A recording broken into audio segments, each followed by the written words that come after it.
الحمد لله وكفى وسلام على حبيبه المصطفى أما بعد فأعوذ بالله من الشيطان الرجيم بسم الله الرحمن الرحيم والذين جاءوا بالصدق وصدق به أولئك هم المتقون صدق الله مولانا العظيم۔ بارگاہ رسالت مواب صلی اللہ تعالیٰ علیہ وسلم میں درود پاک کا ہدیہ پیش کریں۔ اللہم صلی علی سیدنا محمد معدن الجود والکرم وآلہ واصحابہ الکرام وابنہ الکریم وبارک وسلم صلاة دائمة سرمدا ابدا۔ اسلام میں ایمان کسے کہتے ہیں؟ ایک سب سے بڑا حصہ ایمان کا دل سے تصدیق کرنا، دل سے ماننا، یہی ایمان ہے، یقین کرنا۔ باقی جو اعمال ہیں، نماز، روزہ، حج، زکوٰۃ، یہ اسلام ہے، لیکن ایمان کا تعلق دل سے ہے، قلب سے ایمان کا تعلق ہے، اور اسلام ظاہری اعمال میں ہے۔ تو ایمان اور اسلام کو تھوڑا بہت فرق آپ نے محسوس کیا ہوگا، قرآن پاک میں بھی موجود ہے۔ تو تصدیق کرنا یعنی کسی چیز کو دل سے ایکسیپٹ کرنا، یہ ایمان ہے، اور اس کے بعد جو مانا ہے اس پر عمل کر کے دکھانا، یہ اسلام ہے۔ بغیر دونوں کے آپ کا دین مکمل نہیں ہے۔ بہت سارے لوگ ظاہری طور پر مسلمان تو ہو سکتے ہیں لیکن مومن نہیں ہو سکتے، مطلب ایمان نہیں ہے، مسلمان دکھ رہے ہیں، یہ بہت بڑی بات ہے۔ اور قرآن پاک میں اللہ تعالیٰ فرماتا ہے قالت الاعراب آمنا ولکن قولوا اسلمنا۔ اللہ تعالیٰ فرماتا ہے اعرابی کچھ لوگ یہ کہتے ہیں کہ ہم ایمان لائے ہیں، اللہ فرماتا ہے نہیں، بلکہ یوں کہو ہم اسلام لائے۔ ایمان اور چیز ہے اور اسلام اور ہے، اور دونوں کی تکمیل کے بعد وہ اس کا دین مکمل ہے۔ اب میں آپ کو سب سے پہلی چیز بتاتا ہوں، تصدیق، دل کی تصدیق کیا ہے۔ اللہ کے نبی صلی اللہ تعالیٰ علیہ وسلم نے فرمایا اللہ ایک ہے، اس کو مان لیا، یہ تصدیق ہے۔ رسول پاک صلی اللہ علیہ وسلم نے فرمایا کہ میں اللہ کا آخری رسول ہوں، مان لیا، یہ تصدیق ہے۔ اللہ کے نبی صلی اللہ تعالیٰ علیہ وسلم نے فرمایا اتنے نبی مجھ سے پہلے آئے تھے، ان کے کام یہ تھے، ان کے معجزات یہ تھے، تم نے مان لیا، یہ کیا ہے؟ دل کی تصدیق ہے، اس کو کہتے ہیں دل سے ماننا۔ اور دل سے ماننے کے لیے ایک بات اور میں آپ کو بتا دوں کہ دماغ کی ضرورت نہیں ہے کہ جو چیز ہماری سمجھ میں آئے وہی ماننا ہے، اور جو چیز نہ سمجھ میں آئے وہ نہیں ماننا، ایسا نہیں۔ ایمان اس کو نہیں کہتے۔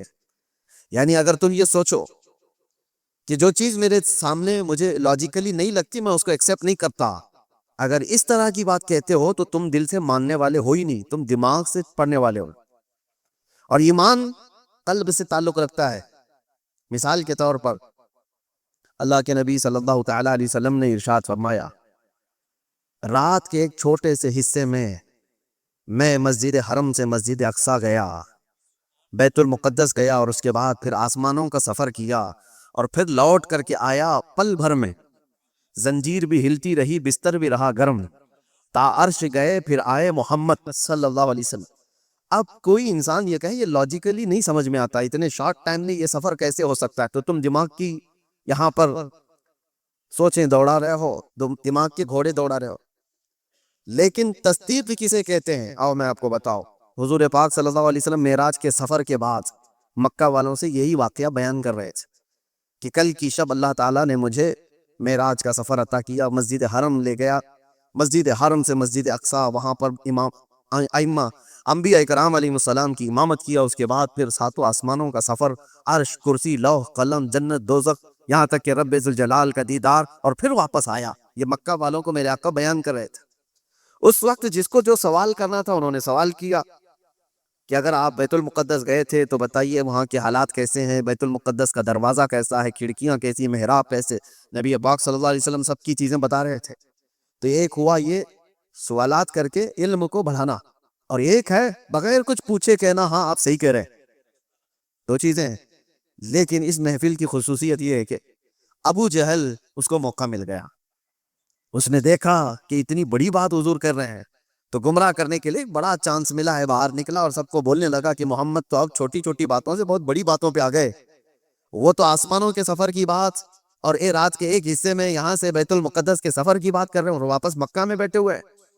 تو وہ گمراہ کرنے کے لیے پروپیگنڈے کرنے لگا. اتفاق ایسا کہ اس محفل میں سیدنا ابو بکر صدیق نہیں تھے. حضور صلی اللہ تعالیٰ علیہ وسلم جب بیان کر رہے تھے اس محفل میں حضرت ابو بکر صدیق نہیں تھی. حضرت ابو بکر وہ کہیں سے آ رہے تھے. ابو جہل راستے میں ملا اور اس کے بعد پکڑ کر کے کہا ابو بکر رکو، بہت اہم کام ہے، امپورٹنٹ کام، کیونکہ اسے پتا ہے کہ ابو بکر سے زیادہ قریب رسول اللہ کے کون ہیں. تو ابو بکر رضی اللہ تعالیٰ عنہ کو پکڑ کر کہتا ہے سنو ابو بکر، ایک مکہ میں نیا واقعہ ہو گیا ہے. پوچھا انہوں نے کہ کیا ہوا؟ کہا ایک شخص ایسا ہے جو کہتا ہے رات کو وہ سویا تھا اور رات میں وہ اٹھ کر کے مسجد حرم گیا، مسجد حرم سے بیت المقدس مسجد اقصی گیا اور واپس وہ رات یہیں آ گیا. کیا یہ پاسبل ہے؟ ممکن ہے؟ اتنا ہی کہا اس. تو حضرت ابو بکر نے کہا ایسا کیسے ہو سکتا ہے؟ بات تو ہے، ایسا کیسے ہو سکتا ہے کہ رات کے ایک چھوٹے سے حصے میں کوئی مسجد حرم سے مسجد اقصی گیا ہو اور پھر واپس آ گیا ہو؟ ایسا کیسے ہو سکتا ہے؟ تو ٹھٹا مار کر کے ہنسنے لگا کہ میرا نشانہ صحیح لگا ہے ابو جہل. تو حضرت ابو بکر نے پوچھا بتاؤ تو صحیح کون ہے یہ اس طرح کہنے والا؟ ابو جہل نے کہا کوئی اور نہیں، تمہارے ساتھی محمد صلی اللہ علیہ وسلم یہ بات کہہ رہے ہیں. تو حضرت ابو بکر کو جلا لایا اور کہا کہ سن، انہوں نے تو مسجد حرم سے مسجد اقصی تک جا کر آنے کی بات کی ہے، اگر وہ وہاں سے آسمانوں کی بھی بات کریں گے تو میں مان لوں گا. ابھی انہوں نے معراج کا واقعہ سنا نہیں تھا، پہلے ہی کہا کہ وہ تو مسجد حرم سے مسجد اقصی تک کے سفر کی بات کر رہے ہیں کہ وہ رات میں جا کر واپس آ گئے. ابو جہل سن، اس سے بھی زیادہ اگر وہ آسمانوں کے سفر کی بھی بات کریں گے تب بھی میں تصدیق کرتا ہوں. اگر انہوں نے کہا ہے تو وہ جھوٹ نہیں ہو سکتا. یہ ہے تصدیق، یہ ہے تصدیق. اور حضرت ابو بکر رضی اللہ تعالیٰ عنہ اس وقت تک ابو بکر ہی تھے. جیسے ہی یہ واقعہ ہوا اور محفل رسول میں تشریف لائے تو نبی پاک صلی اللہ تعالیٰ علیہ وسلم نے آپ کو صدیق کہہ کر کے پکارا تھا. یہ تصدیق کرنے والا اور نبی پاک صلی اللہ تعالیٰ علیہ وسلم کی ہر بات کو من و عن ماننے والے حضرت ابو بکر صدیق. ایمان اس کو کہتے ہیں میرے عزیزو. ایمان ایک بہت پاورفل اندر کی انرجی ہے جس میں ڈگمگ تھوڑا سا بھی ہو تو آدمی کشمکش میں مبتلا ہو جاتا ہے، شک و شبے میں مبتلا ہو جاتا ہے. ایمان ایک بہت پاورفل چیز ہے، یقین کی اعلیٰ چیز کو کہتے ہیں. اب مثال کے طور پر اللہ تبارک و تعالی موت کے بعد ہمیں دوبارہ اٹھائے گا قیامت کے دن، اس پر یقین ہونا یہ ایمان کا حصہ ہے. ایسا یقین ہونا چاہیے کہ آپ کے اندر ذرا برابر بھی شک و شبہ نہ ہو. کیسے اٹھائے گا؟ کیسے ہو سکتا ہے؟ جل گئے، مر گئے، کٹ گئے، شیر کھا لیا، پانی میں ڈوب گیا، آگ میں جل گیا، کیسے اس کو اٹھایا جائے گا؟ رب تعالیٰ نے قرآن میں مثالوں کے ذریعے سے ہمیں بتایا ہے کہ وہ رب العالمین جو پانی کے ایک قطرے سے تمہیں پیدا کر سکتا ہے، تمہارے ختم ہونے کے بعد وہ دوبارہ کیوں نہیں اٹھا سکتا؟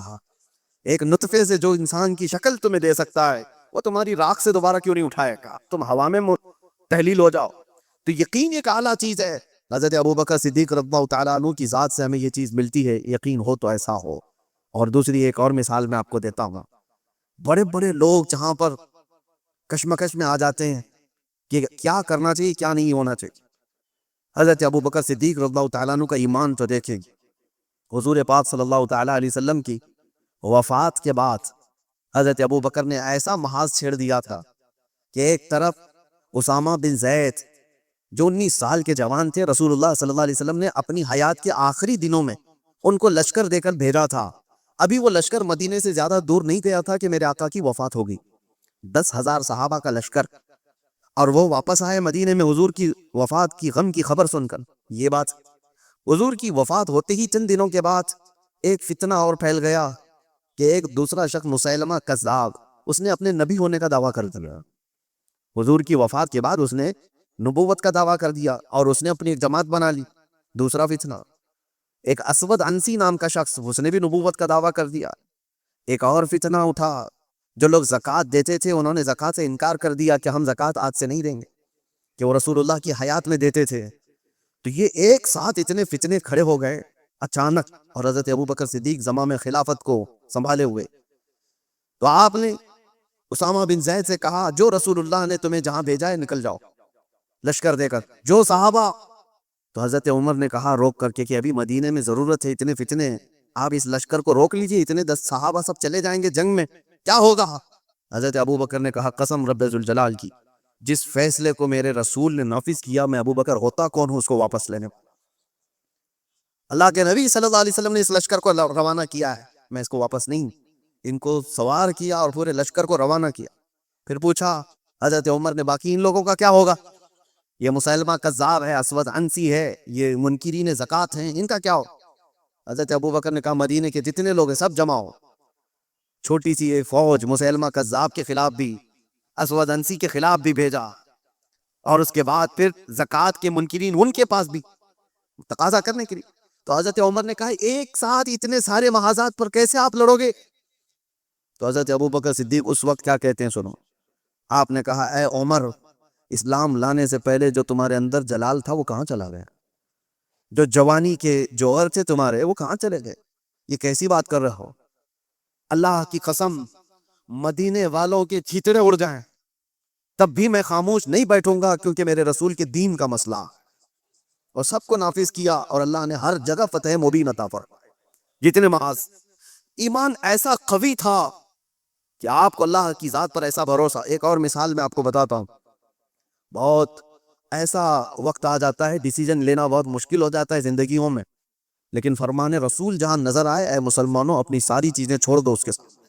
میرے آقا نے فرمایا کئی مسئلے ہمارے پاس آتے ہیں، پراپرٹی کے جھگڑے، ابھی کچھ کل ہی کی بات ہے، ہم وراثت کے مسئلے لکھ کر کے دے رہے سامنے والے، تو ان کا جو ایکسپیکٹیشن تھا کہ ان بہنوں کو نہیں ملنا چاہیے، ان کو تو شادیوں میں دیا گیا تھا. ہم نے کہا اللہ کے نبی کی شریعت یہ ہے، قرآن میں اللہ نے یہ فرمایا، تو انہوں نے اس کو لپیٹ کے رکھ دیا اور کہا کورٹ سے دیکھ لیا جائے گا.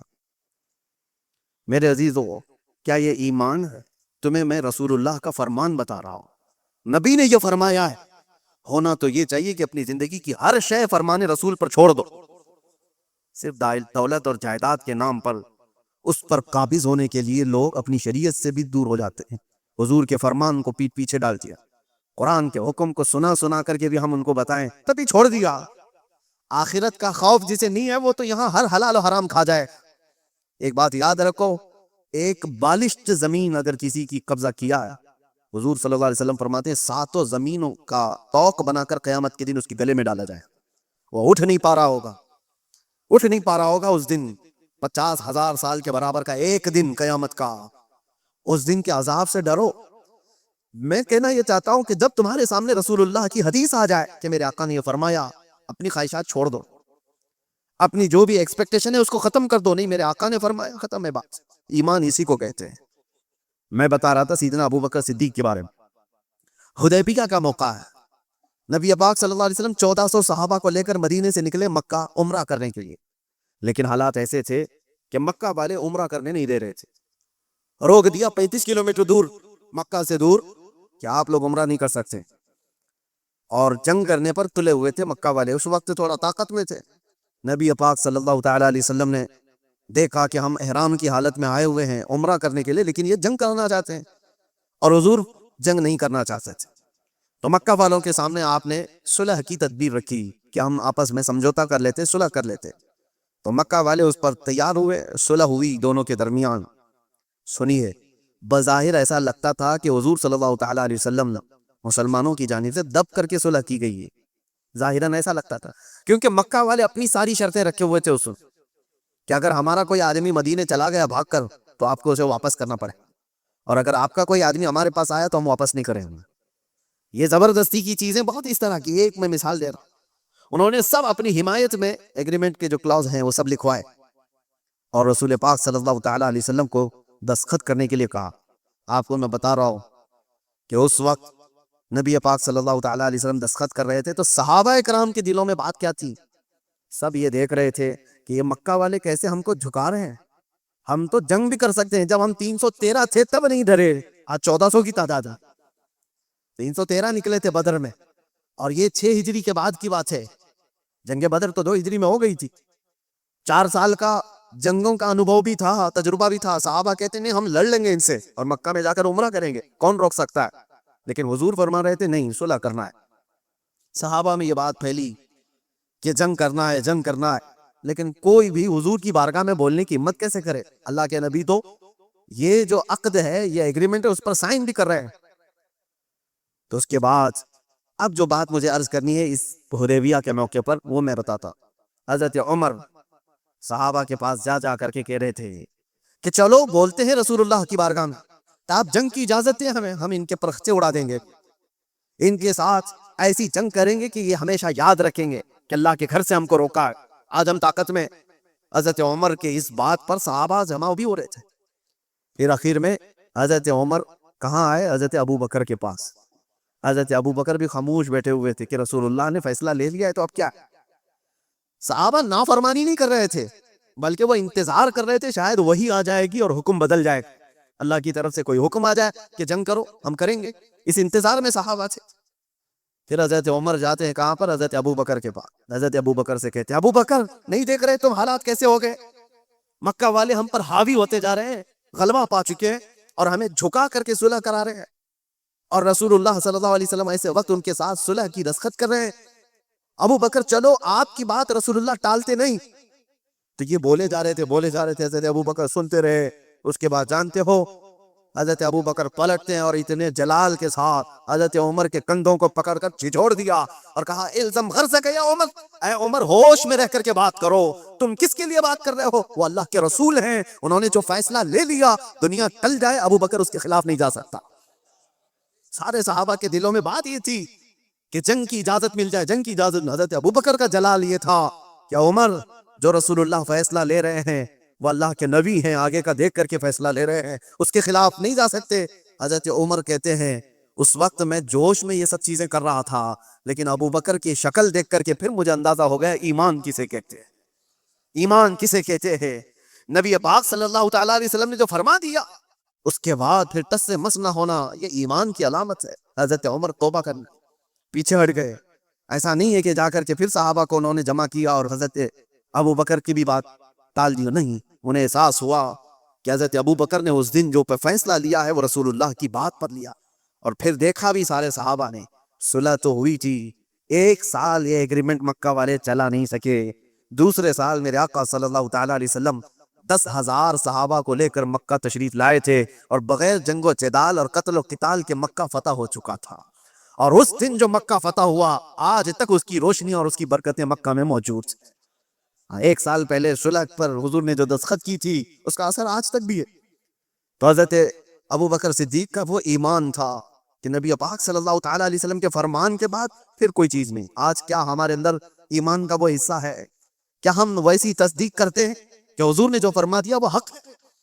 لوگ آج سائنس سے کمپیئر کر کے دیکھنا چاہتے ہیں. ہاں سائنس آ گیا ہے تو اب ایک نئی چیز یہ بھی چل پڑی ہے نا کہ ہر چیز کو سائنس سے دیکھا جائے. سائنس یہ کہہ رہا ہے تو میرے نبی نے 1400 سال پہلے کیا.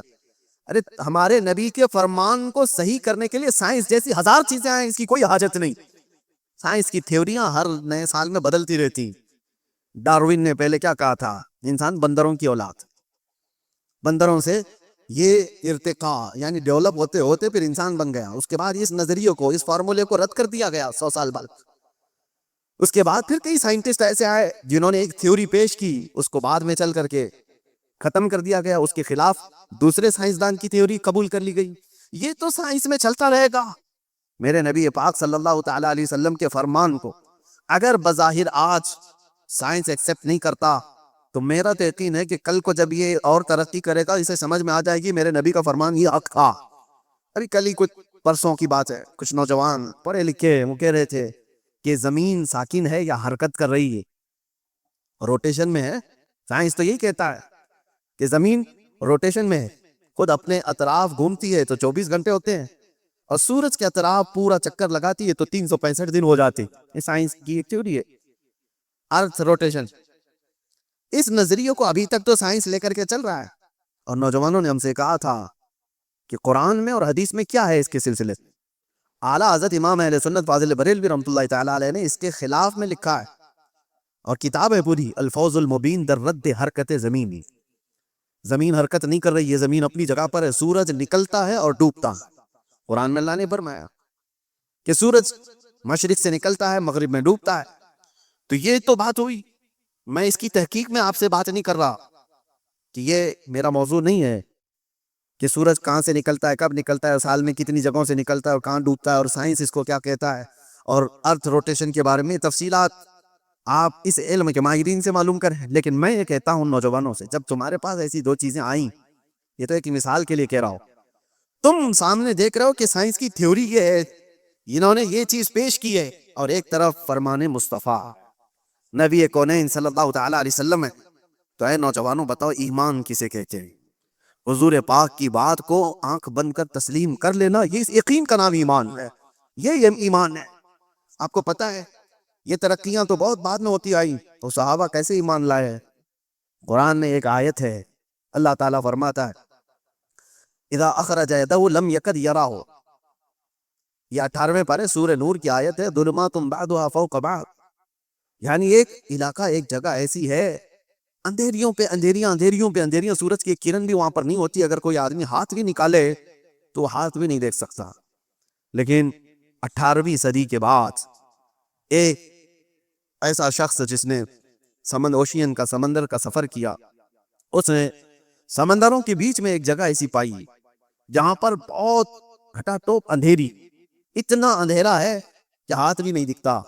اس نے اپنے سفر کے بعد آ کر یہ واقعہ بیان کیا، میں نے دنیا میں ایک ایسی جگہ دیکھی جہاں مکمل طور پر اندھیرا ہے، ایسا اندھیرا کہ وہاں کوئی شے کی اجالا بالکل بھی نہیں ہے۔ تو اس کو کسی عالم نے کہا یہ تو قرآن میں اللہ کے نبی صلی اللہ تعالیٰ علیہ وسلم نے جو آیت پڑھی ہے، اللہ کا حکم بیان کیا ہے، یہ موجود ہے۔ اب سنیے، اس سائنٹسٹ نے پوچھا اچھا یہ تو 18ویں صدی کی ترقیاتی زمانے میں نے یہ انکشاف کیا ہے، ایکسپلور کیا ہے، یہ بات پہلے سے کیسے آ سکتی ہے؟ اس نے پوچھا ہو سکتا ہے محمد صلی اللہ تعالیٰ علیہ وسلم سمندروں کا زیادہ سفر کرتے ہوں گے، کبھی اس سفر کے دوران انہوں نے بھی دیکھ لیا ہوگا آج سے 1400 سال پہلے، اور انہوں نے بیان کر دیا ہوگا قرآن میں۔ تو حیرت کی بات ہے میرے عزیزو، مفسرین نے اس سے بتایا کہ تعجب کی بات یہ ہے میرے عزیز، میرے نبی صلی اللہ تعالیٰ علیہ وسلم کی عمر مبارک 63 سال کی تھی ظاہری، اور پورے 63 سال کی ظاہری عمر میں ایک بار بھی حضور سمندر کے پاس نہیں گئے۔ سفر تو دور کی بات ہے، سمندر پر نہیں گئے حضور، اور سمندروں کے بیچوں بیچ موجود چیز کی خبر دے رہے ہیں۔ اس نے کہا تب پھر ایسی خبر دینے والا یہ انسانی خبر دینے والا نہیں ہے، یہ تو پھر اسی کی خبر ہوگی جس نے یہ پیدا کیا، یہ خالق کائنات کی خبر ہے۔ عزیزان گرامی، میں یہ باتیں اس لیے عرض کر رہا ہوں کہ ایمان صحابہ کرام کا ایسا تھا کہ اللہ کے نبی صلی اللہ تعالیٰ علیہ وسلم نے فرما دیا، مان لیا کہ ہاں۔ حضور نے فرمایا سب سے پہلے روئے زمین پر آنے والے کون؟ آدم علیہ السلام۔ دیکھا کسی نے نہیں، سارے نے مان لیا کہ ہاں آدم علیہ السلام آئے تھے، ان کی بیوی حضرت حوا تھی، ان کے بعد انبیاء کا سلسلہ آیا، حضرت شیس علیہ السلام، حضرت نوح علیہ السلام، حضرت ادریس علیہ السلام، حضرت ابراہیم، حضرت اسماعیل، حتیٰ کہ پچھلے زمانے کے بہت پیچیدہ مسئلے تھے جو لا ینحل جس کو کہتے ہیں، مطلب حل نہیں ہونے والے، 550 سال تک یہودی اور عیسائی جنگ کرتے تھے۔ کس بات پہ پتہ ہے؟ عیسیٰ علیہ السلام کو یہودیوں نے سولی پر چڑھا دیا، یہ آج بھی مشہور ہے کہ وہ سولی پر چڑھ گئے۔ سنیے عیسیٰ علیہ السلام کے متعلق، عیسیٰ علیہ السلام کو قتل کرنے کا ناپاک ارادہ بنا کر یہودیوں نے ایک ٹیم تیار کی، اور جس دن وہ اپنے گھر پر موجود تھے اس وقت سارے لوگوں نے گھر کا گھیراؤ کیا، اور ایک شخص کو اندر بھیجا کہ جا کے دیکھ کر کیا عیسیٰ ابن مریم ہے یا نہیں۔ تو عیسیٰ ابن مریم کو دیکھنے کے لیے یہودی اندر آیا۔ اللہ تبارک و تعالیٰ کی قدرت کاملہ یہ ہے کہ اللہ نے اس آئے ہوئے شخص کو عیسیٰ علیہ السلام کی شکل دے دی، اور عیسیٰ علیہ السلام کو آسمانوں پر اٹھا لیا، آسمانوں پر اٹھا لیا، اور وہ شخص گھر کے اندر تھا، کافی دیر تک وہ باہر نہیں آیا۔ تو یہودیوں نے دیکھا کہ کہاں چلا گیا ہے، ابھی تک جو معائنہ کرنے گیا تھا آیا نہیں۔ تو لوگوں نے سوچا کہ کچھ گڑبڑ نہ ہو جائے، تو سب گھس گئے اندر گھر میں، اور دیکھا کہ بیٹھے ہوئے ہیں عیسیٰ ابن مریم، اٹھایا پکڑ کر کے لے آئے باہر۔ عیسیٰ ابن مریم نہیں تھے، ان کا ہی شخص تھا جس کو اللہ نے وہ شکل دے دی تھی، اس کو لا کر کے پھانسی پر چڑھا دیا، سولی پر چڑھا دیا، دیکھا نہیں کچھ نہیں۔ اس کے بعد پھر فکر میں مبتلا ہو گئے ہمارا آدمی کہاں گیا ہے جو اندر دیکھنے گیا تھا۔ تو اصل بات یہ تھی کہ اس کے دھڑ کا نچلا حصہ اس کا اصلی والا ہی حصہ نظر آ رہا تھا جو شخص اندر گیا تھا۔ تو کچھ یہودیوں نے کہا یہ تو ہمارا ہی آدمی ہے۔ تو لوگوں نے پھر اختلاف یہ کیا کہ اگر یہ ہمارا آدمی ہے تو عیسیٰ ابن مریم کہاں گئے، وہ کہاں چلے گئے؟ تو بعض نے کہا یہ دیکھو اوپر کی شکل تو عیسیٰ ابن مریم کی دکھتی ہے۔ اس شک کی زندگی میں ان کے 550 سال گزر گئے، 550 سال۔ یہودی یہ کہتے تھے، عیسائی یہ کہتے تھے، یہودی یہ کہتے تھے، عیسائی یہ کہتے تھے۔ ان اختلافات کو ختم کرنے کے لیے اگر کوئی ذات آئی تو محمد الرسول اللہ، میرے آقا صلی اللہ تعالیٰ علیہ وسلم جب تشریف لائے تو پھر آپ نے کیا فرمایا؟ قرآن کی آیت اتری، وما قتلوہ وما صلبوہ ولکن شبہ لہم۔ اللہ نے فرمایا نہ انہوں نے عیسیٰ ابن مریم کو قتل کیا ہے، نہ سولی پر چڑھایا، بلکہ اللہ تعالیٰ نے ان کی شباہت، ان کی شکل دوسرے کو دے دی تھی، اور اللہ نے ولکن رفعہ اللہ الیہ، اللہ نے عیسیٰ ابن مریم کو آسمانوں پر اٹھا لیا ہے۔ یہ عقدہ حل کسی نے کیا ہے تو میرے مصطفیٰ نے۔ دنیا بھر کے عیسائیوں کو بھی احسان ماننا چاہیے قرآن کا، جو ایسی کچی ہے، کیونکہ عیسیٰ علیہ السلام کے بعد پھر کوئی نبی آیا نہیں جو بتا سکے. کون بتائے گا کہ کیا ہوا تھا کیا نہیں؟ تو حضرت عیسیٰ علیہ السلام کے اس مسئلے کو رسول اللہ نے بیان فرمایا، اور سارے صحابہ نے اس پر کبھی چوچرا کیا، سب نے من وعن تسلیم کیا. بہت سارے عیسائیت سے ایمان لائے ہوئے بھی، یہودیت سے ایمان لائے ہوئے بھی صحابہ موجود ہیں، سبوں نے میرے آقا کی بات پر، فرمان پر یقین کر لیا. آج اس بات کی ضرورت ہے. اب میں تصدیق کے بعد جو دوسرا سٹیپ آتا ہے اس سے میں کہتا ہوں، یہ بھی ضروری نہیں کہ آپ نے مان لیا کہ میرے نبی حق پر ہے، میرے نبی کا ہر فرمان حق ہے، اللہ کے رسول جو فرما دیں وہ 100% ساری چیزیں سچ ہیں. مان لینے کا مطلب بھی نہیں ہے. ایمان تو مان لینے کا مطلب ہو گیا، لیکن اس کے بعد اسلام کا سٹیپ بھی جو ہے، مان تو لیا، اب کر کے بھی تو دکھاؤ. مانا ہے تم نے دل سے، اور اس کے بعد اب عمل کر کے دکھاؤ. یہ دو حصے ہیں، ایمان ہے اور اسلام ہے. ہو سکتا ہے میں آپ کو بلیم نہیں کرتا کہ آپ مومن نہیں ہیں، ہو سکتا ہے ایمان والے سب کے دلوں میں یقین 100% موجود ہے، اور اگر وہ یقین ہے تو پھر ظاہر کیوں نہیں ہے، دکھتا کیوں نہیں؟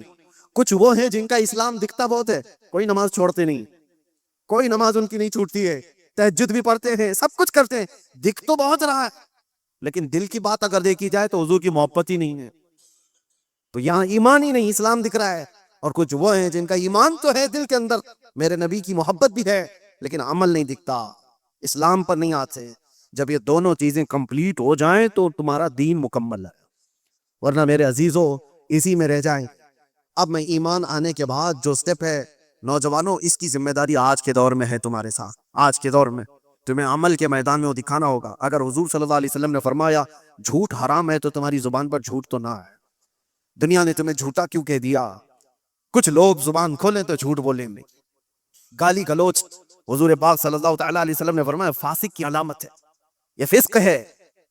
اور ہر بات پر گالی دینے والا بات کرنے پر اس کا نور ایمان ختم ہونے لگتا ہے، اس کا نور ایمان مرجھانے لگتا ہے. تو یہ زبان کے ذریعے سے تو تمہیں ثابت کرنا ہوگا ایمان ہے تو میری زبان بھی صاف ہے، اور تمہارا ایمان تمہاری آنکھوں سے بھی نظر آئے. جب چلو تو تمہاری آنکھیں اگر نیچی ہیں، تم بے حیائی کو نہیں دیکھتے، تم انجان عورتوں کی عزتوں کو تار تار نہیں کرتے، تو تمہارا ایمان تمہیں عمل کرا رہا ہے، تمہارا ایمان تمہیں عمل بھی کرا رہا. اسی لیے اقبال کی اس بات پر میں گفتگو ختم کرتا ہوں. اقبال نے کیا کہا، بہت اچھی بات ہے. خرد نے کہہ دیا لا الہ تو کیا حاصل. خرد کس کو کہتے ہیں؟ دماغ کو، یا دل کی بات سمجھ لیں آپ. خرد نے کہہ دیا لا الہ تو کیا حاصل، دل و نگاہ جو مسلمان نہیں تو کچھ بھی نہیں. لا الہ الا اللہ پڑھتے ہو اور ایمان تمہارے دل میں ہے، لیکن نہ نظروں سے نظر آ رہا ہے، نہ ہاتھوں پاؤں سے نظر آ رہا ہے. دل و نگاہ جو مسلمان نہیں تو کچھ بھی نہیں. اور اسی لیے اقبال کی یہ بات بھی، یہ تیرے مراقبے، آپ نے کیا کہا ہے، جیسے مراقبے میں بیٹھا ہے، ذکر کی مجلس میں ہے، محفلیں ہیں، سرور ہے، یہ تیرے مراقبے، یہ تیری محفلیں، یہ سرور کی محفلیں، جو تیری تنہائی کی نگہبان نہیں تو کچھ بھی نہیں. تم یہ ساری چیزیں تو کرا رہے ہو، ادھر نماز پڑھ رہے ہو، صفوں میں کھڑے ہو، اور باہر اگر چپل چوری کر رہا ہے تو کون سی نماز پڑھ کے آیا؟ قرآن تو کہہ رہا ہے ان الصلاۃ تنہی عن الفحشاء والمنکر، بے شک نماز تمہیں ہر بے حیائی اور برائی سے روکتی ہے. تو یہ مسجد کے باہر ہی نہیں روک پائی تمہاری نماز. وجہ کیا ہے؟ کہ تم یہاں پر اس کو کمبائن نہیں کر رہے ہو. دل سے مانتے ہو اللہ ایک ہے، اس کی باتوں کو امپلیمنٹ کرنا یہ دوسرا تمہارا دوسرا حصہ ہے، اس پر تم کھڑے نہیں اتر پا رہے. جیسے کہ آج مسئلہ یہ نہیں ہے میرے عزیزو الیکشن میں جیت لینے کا. میں ایک ایگزامپل دے رہا ہوں. بہت سارے لوگ بڑی محنتوں سے الیکشن جیتتے ہیں، اور الیکشن جیتنے کے بعد نیتا جی سب سے پہلے کیا کرتے ہیں پتہ ہے؟ اوتھ لیتے ہیں، شپت لیتے ہیں سب کے سامنے، میں یہ کروں گا، میں یہ کروں گا، میں وہ کروں گا، جس کی بھی انہیں اوتھ لینی ہے. یہ کمال کی بات نہیں، وہ تو ہر نیتا کر لے گا، لیکن اس اوتھ کی لاج 5 سال رکھ پاتا ہے؟ نہیں، یہ کمال کی بات ہے. وہ جو اس نے حلف اٹھایا، وہ جو قسم اٹھایا، اس کی لاج رکھتا ہے. جو کہا ہے وہ 5 سال کر کے دکھاتا ہے، تب تو پھر اس نے اپنے قسم کی لاج رکھی. یہ بلا تشبیہ بلا تمثیل لا الہ الا اللہ کہہ دیا، تو تم اس کلمے کی لاج رکھتے ہو اپنی زندگی میں یا نہیں؟ یہ کمال کی بات ہے. کلمہ تو 70,000 بار پڑھے ہوئے لوگ ہیں، لاکھ بار پڑھے ہوئے لوگ ہیں، لیکن صرف پڑھ لینے سے تو تمہاری زندگی بھی وہی ہے جو جھوٹے لوگ اوتھ لے کر کے چلے جاتے ہیں، باقی تو ان کو کوئی مطلب نہیں. نہیں میرے عزیزو، ایمان والا جو ہے، آپ یہ بھی مت سمجھیں آپ مسلمان مسجد میں ہیں، ابھی سارے مسلمانوں کی شکل دکھ رہی ہے. بازار میں آپ مسلمان نہیں ہیں, دکان میں آپ مسلمان نہیں ہیں, گھر میں آپ مسلمان نہیں ہیں, شادیوں میں آپ مسلمان نہیں ہیں. مسلمان 24 گھنٹے مسلمان, ایمان اس کے ساتھ مسلسل ہے. ایک بات مجھے یاد آتی ہے, ایک پلین میں سفر کے دوران ایک آسٹریلین نوجوان, وہ نیو مسلم تھا یا پرانا جو بھی, لیکن ایمان ہونا چاہیے ایسے, ایئر ہوسٹس نے سرو کرتے ہوئے اس کو شراب دیا. ظاہر سی بات ہے انٹرنیشنل فلائٹس میں یہ عام سی بات ہے, نارمل سمجھا جاتا ہے. اس نے سرو کیا تو جواب میں اس نوجوان نے انکار یوں نہیں کیا کہ مجھے نہیں چاہیے, بلکہ اس سے یوں کہا آئی ایم اے مسلم. یہ کوئی لوگوں کو چپ جاتی ہے بات. اس نے نہیں کہا میں شراب نہیں پیتا مجھے نہیں چاہیے, اس نے جواب نہیں کہا آئی ایم اے مسلم. اسے پتا چلنا چاہیے شراب اور اسلام اپوزٹ چیز ہے, مجھے ہی نہیں دوبارہ کسی اور کو بھی نہیں دینا. اس نے کہا. اب اس ایئر ہوسٹس نے تڑ کے کہنا شروع کیا کہ یہ کیا بات ہوئی, تم مسلمان ہو, نہیں پینا ہے نہیں پیو, تم یہ کہتے ہو مسلمان ہے. ارے اس میں ہوتا کیا ہے, 8-9 گھنٹے کی فلائٹ ہے, ریلیکس کر سکتا ہے آدمی, دوسرے بھی تو ہیں اس فلائٹ میں بیٹھے ہوئے, وہ تو پی رہے ہیں, تم نے یہ جواب کیوں دیا؟ اس نے بے تکلفی میں بات کرتے ہوئے ایئر ہوسٹس نے کہا, حالانکہ اس کو آرگیو کرنے کا حق نہیں تھا, ایسی ہی اس نے بات کی. تو سنو میرے عزیزو, اس نوجوان نے کہا ٹھیک ہے تم کہتی ہو یہ مجھے پینا چاہیے, تو تم پہلے پائلٹ کو پلاؤ, پائلٹ کو پلا کر کے آؤ. تو اس نے کہا پیتا ہوگا جب لینڈ ہو جائے گی, جب وہ اپنے اسٹیشن پر ہوگا, ابھی تو وہ ڈیوٹی پہ, آن ڈیوٹی ڈرنک الاؤڈ نہیں ہے. اس نوجوان نے کہا میں مسلمان 24 گھنٹے ڈیوٹی پر ہوں, میں اپنی لائف کے ہر حصے میں میرے مصطفیٰ کریم صلی اللہ علیہ وسلم کا وفادار. یہی بات تو ہے کہ حضرت عبداللہ بن حذافہ ایک صحابی ہیں, ان سے ایک رومی بادشاہ نے کہا تھا ایسا نوجوان مجھے چاہیے, اتنا ٹرین, اتنا یقین والا, اتنا پاورفل. بادشاہ, رومی بادشاہ نے حضرت عبداللہ بن حذافہ سے یہ کہا تو آجا میرے پاس, تجھے میں وزیر بنا لوں گا, اور اگر نہیں تو آدھی سلطنت دے دوں گا, تو آجا میرے پاس, ایسا مجھے ایک نوجوان چاہیے. عبداللہ بن حذافہ نے کیا کہا تھا جانتے ہو؟ کہا بادشاہ سن, تو آدھی سلطنت نہیں, تیری پوری سلطنت, اس کے بعد اور ایک سلطنت, اس کے بعد اور ایک سلطنت, پوری مجھے دے دے. پلک جھپکنے کے برابر بھی میں میرے نبی سے بے وفائی نہیں کر سکتا, ان کے فرمان کے خلاف نہیں جا سکتا, دین چھوڑنا تو دور کی بات, ان سے ایک پلک جھپکنے کے برابر بھی بے وفائی نہیں کر سکتا. یہ ہے ایمان. اللہ ہمیں ایسا ایمان عطا فرمائے. وآخر دعوانا ان الحمدللہ رب العالمین. السلام علیکم.